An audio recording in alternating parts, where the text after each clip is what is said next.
It's my great pleasure to welcome Philip Sutton to present to you. Philip, as many of you would know, is the Manager and Strategist for Research and Strategy for Transition Initiation, and has been doing an extraordinary amount of work as part of his role with Climate Emergency Darebin as well, on the board here to help support our work in terms of thinking about our local response. So can you please join me in making Philip Sutton very, very welcome.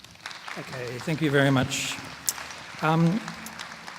Later on the Climate Emergency Darebin desk, there'll be some little slips that you can take away, because for this conference, have written up a 40-something page strategy paper that deals with the subject matter of the talk that I'm going to be covering. There's two things in my background which I think might be useful for you to understand where I'm coming from. One was that a long time ago I initiated a campaign as an activist, which eventually led to the banning of nuclear power in Victoria. I won't go into the details of how that happened, but all I want to say is that a person who gets a bee in their bonnet about something can often have quite an amazing effect.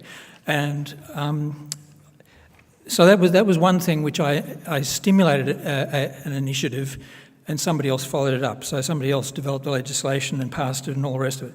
But then a few years later, I did the same sort of thing with the Flora and Fauna Guarantee Act in Victoria, which was passed in 1988.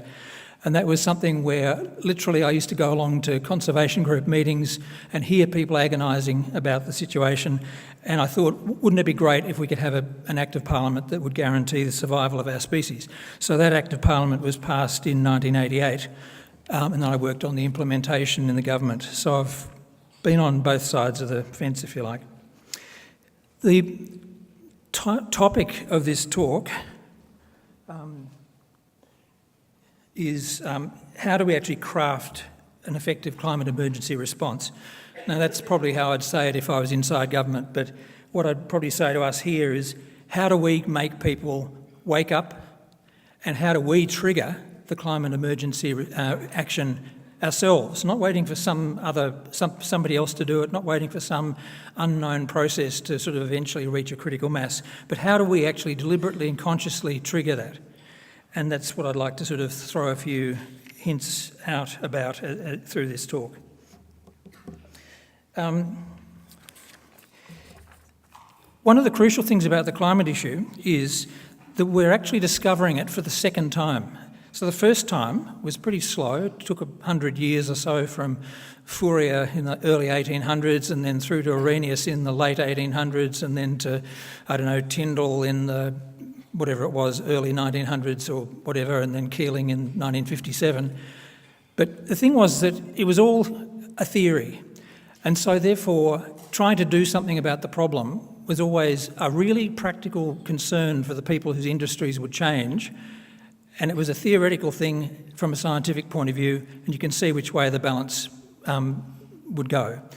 As Machiavelli said, the people who want to make change don't know quite what it's going to mean, and the people who are hearing about the change coming know exactly how it's going to make life hard for them, and so they resist mightily. Okay, we've been living through that. What's happening now is that we're actually discovering climate for the second time, but this time not in theory, this time it's in practice. It's real. And so what's happening is, because there are enormous losses of life, enormous losses of biodiversity, enormous impacts occurring right now, enormous economic costs and security risks that are, not risks, wars that are happening with real people. This is meaning that we're now discovering the reality of climate change, and we can say, okay, it's this bad now, just imagine what it'd be like when it's twice this bad, 3, 4, 5, 10 times. At what point do we say this is ridiculous? So if the climate is actually impacting on us now, it means it's too hot, the climate is dangerous now, which means we have no time left. There's no 2050 appropriate goals, there's whatever, it's just how fast can you do these things? And we have to actually have a complete paradigm shift in the way that the movement's operated.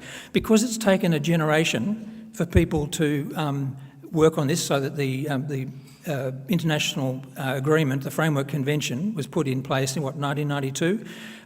That's a generation of people's life in which the slow, steady, the slow approach has become inbuilt into our culture.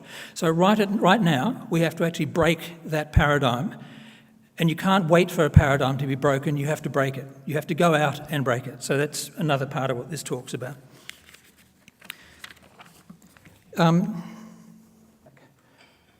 If we already have a situation where there's no time left, and the longer we take, the more impact there is, what that means is time wasted now means more avoidable impacts at some point. More deaths, more misery. So time wasted now means something. So that means that's why Darebin City Council has adopted an emergency approach, not just let's do climate change a bit better, thank you, than our other progressive councils around the area. So, are we 10% or 5% better than Moreland or 5% better than Yarra? Who cares? The critical question is, are we creating a new paradigm? Are we working with Yarra, with Moreland and with Banyule and with all the country councils, etc.? So how do we do this? One of the reasons why we've got the wrong paradigm is because climate change is complicated, and so what's happened is that people they kind of tick off stuff and they say, I know that it's a problem, so I don't have to think about the science anymore. I know that we have to do something about emissions, so I don't have to think about solutions anymore. All I need to think about is what can I do about the particular emissions that I can do something about. So in other words, we start forgetting about the whole problem and we just get very fixated on the particular thing that we're doing at the moment. Now, that's why we've got a climate crisis, because nobody's added up the sum total of the effects. So what we have to do is constantly, and from now onwards, forever, keep going back to how bad is I'll jump ahead. Okay, what's the real nature of the threat? And we have to keep updating that, as David Spratt has been doing, day by day, week by week, month by month. So we have to actually be constantly onto that issue of how bad the threat is. We also critically have to decide, what do we care about? So at the beginning of this program, we talked about the impact on low-lying atoll nations, etc., the islands in the Pacific and Indian Ocean, etc. With 1 degree warming, you get 15 to 20 metres sea rise in the long term. So is 1.5 degrees a good idea or not? No, it's not. 1.5 degrees will sink the Pacific atoll and Indian Ocean atoll nations. So if we do care about those people and those nations and those countries and islands, if we do care about the Great Barrier Reef, we have to then say, okay, what would actually have to be done to save them? Practically. And you have to keep on going back all the time. What's the state of the threat now? So how is that threatening real things and real people and real biodiversity? What do they actually need to be protected in real time? And then that becomes our effective program. Now, the thing is, in terms of what needs to be done, I might jump back to that later. Just to give you an idea of one issue, though, how fast do we need to move? Now, the Great Barrier Reef is being destroyed as we speak because the repeat of bleaching events is occurring more rapidly than coral reef systems can recover. So it's actually being destroyed with 1 degree warming and with 408 ppm of CO2, right? We've got the West Antarctic, which has gone into a self-generating melt, possibly could be reversed, but at the moment, if we don't deliberately reverse it, it'll keep self-generating. So we've now got something like about 3 or 4 metres of sea rise, which is going to happen unless we stop it, right? It has to be an active choice to stop that sea rise by doing something. Now, most of the Pacific Island and atoll nations are not much more than about 3 or 4 or 5 metres high. So if you put a 4 metre sea rise just from the West Antarctic, we're not even mentioning Greenland, these places won't survive.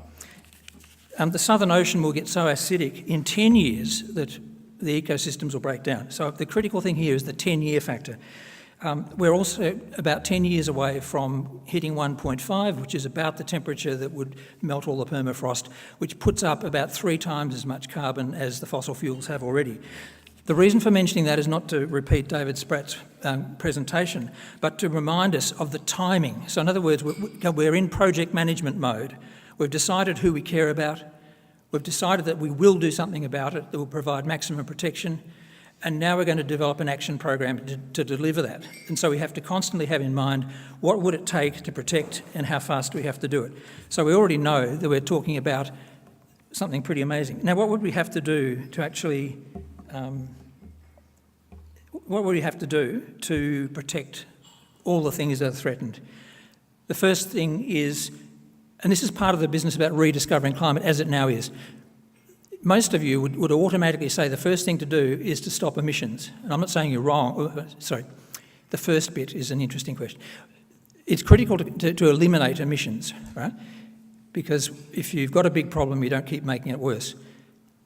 But the thing is that when we discover the climate for the second time, what we have to look at is the fact that in the air is an amount of CO2, which even if we stopped every single new source today, the amount of CO2 in the air would be catastrophic. So we have two problems to solve, not just stopping creating a problem, but we've actually got a problem that we have to unwind, and it's incredibly urgent, and it's a massive scale. How big is that task, that second task? It's easy to work out in a sense. It's just reversing 100 years of work of the coal, oil and gas industry, right?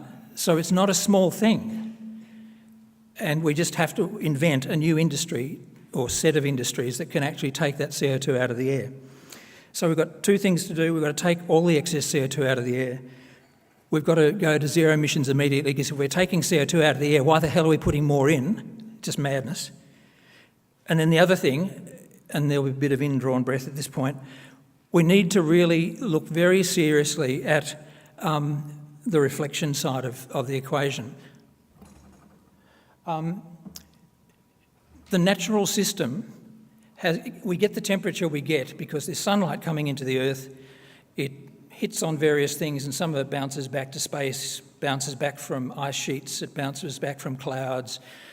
Interestingly enough, it bounces back from clouds that are created by marine algae putting dimethyl sulfide into the air in order to create cloud nuclei over the oceans so as to keep them in a nice happy state for their millions and millions of years they've been living there. We also, some of it bounces back from clouds that are floating over the top of dense, magnificent forests that also have a capacity to increase the amount of cloud cover over themselves so as to keep them not too hot.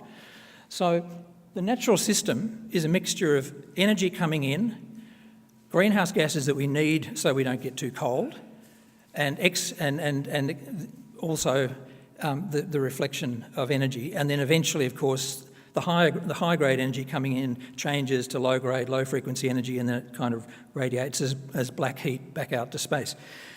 Now, the natural system works on all those parameters. So it's not an unreasonable thing to think about. What would you do if you have a situation where agriculture may become increasingly unviable, and that biodiversity protection may also become increasingly unviable if the temperature stays hot for very long and keeps growing?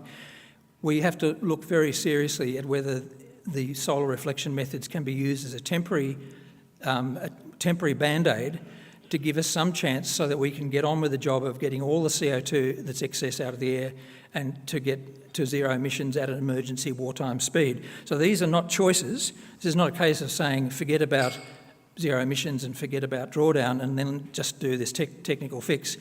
The technical fix is, it may not be possible to do it safely, and if it can't, we shouldn't do it. Like, it'd be mad to adopt a technique that is actually dangerous. So this third option, it may actually save most species and most people if it works, but if it doesn't work, then you'd be mad to use it. So I'll just throw that out there. But as we work into an emergency problem, there are no perfect futures ahead of us for the next couple of decades or so. Like, there are no perfect futures in the rest of our lives. What we have to do is make them as great and as good as we can, and then open up the door again to a really great future for the people who come a decade or two after that. That's the situation we're in. So we're going to have to face some really, really difficult choices as we go. Okay. So the question is, how do we do emergency mode, and what is it like? We are all familiar with bushfire emergencies and health emergencies, and I don't know, we fantasise in a very negative dystopian way about pandemic emergencies, etc. But there's special characteristics of the climate emergency.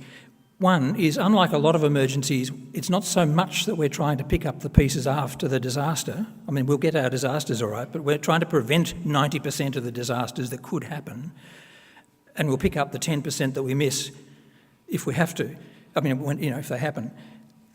So this emergency is principally most about prevention. Still is. Even as the world gets more and more impact from climate, it's still mainly about prevention, because you have no idea how bad it could get if we keep going. Another thing is that an emergency like this involves changing the economy. It's directed actually at rebuilding, reconfiguring, restructuring the economy. It's not about, it's not about necessarily that much about stopping people from dying from heat stress in their flats. I mean, of course you would do that, because who wants to die in their flat when it gets too hot? But the critical thing is that we're looking at changing the economy.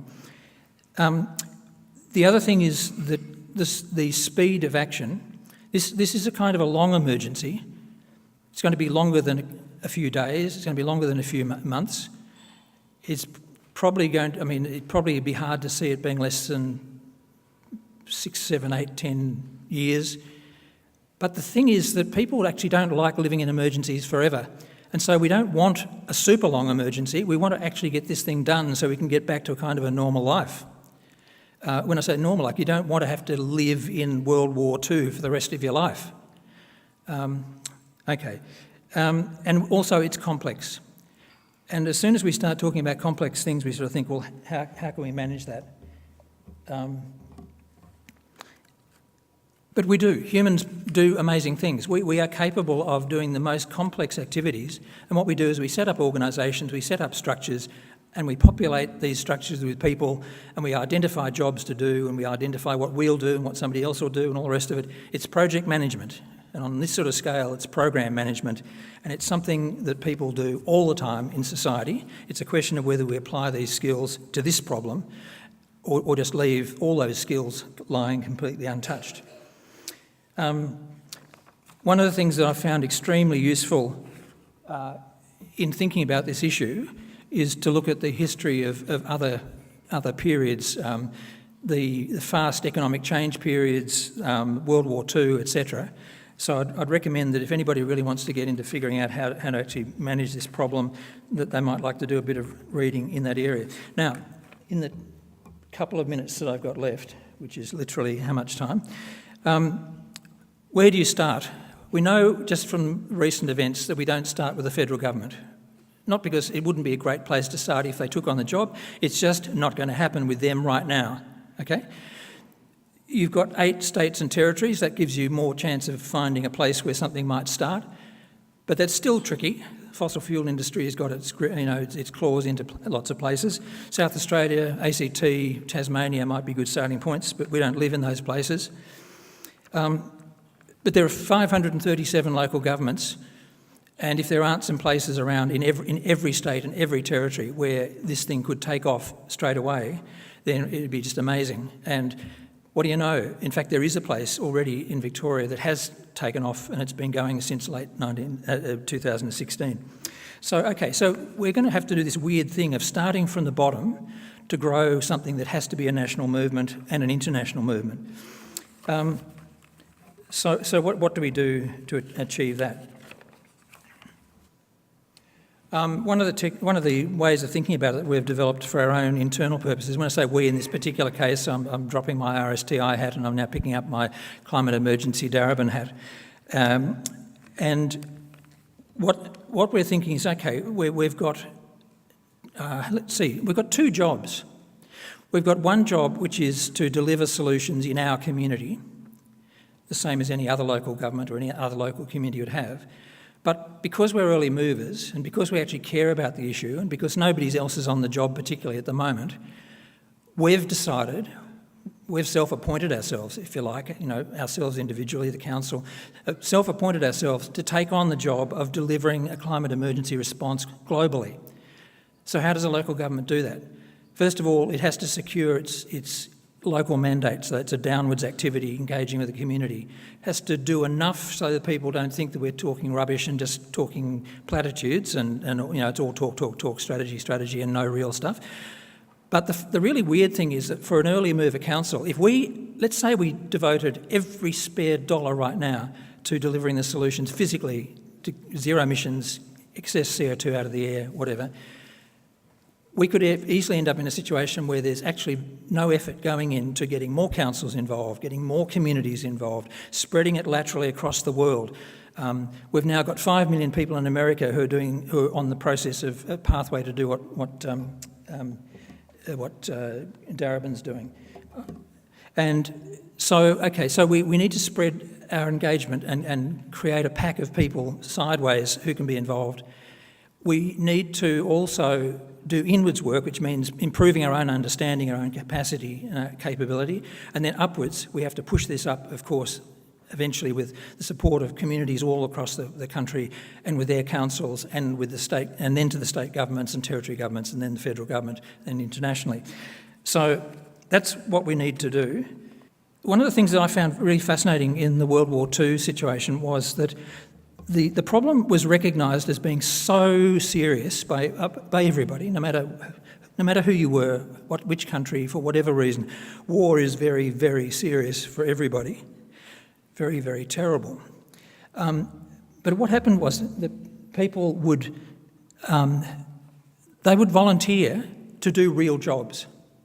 And so a lot of the war effort was actually done by volunteers who came into a structure that was set up by government, and they just simply got on with things that had to be done. Now that's a bit of a promise that we have floating in front of us with Climate Emergency Darebin and with Darebin Council in general. But there are two pathways that you could be involved, and you could be involved in both of them. One is through more and more effective community-based activity, and the other is to actually become a climate emergency public servant who's going to save the world from the inside as well as the outside. Thank you. Hi, Philip. I just wanted to ask you about the way we get the climate emergency at the federal level and the idea of how many people, what kind of majority we need in order to pull that off, and how we can tackle the less receptive end of that spectrum at the moment, that is less receptive at the moment, but how we can turn that around. Supermajority.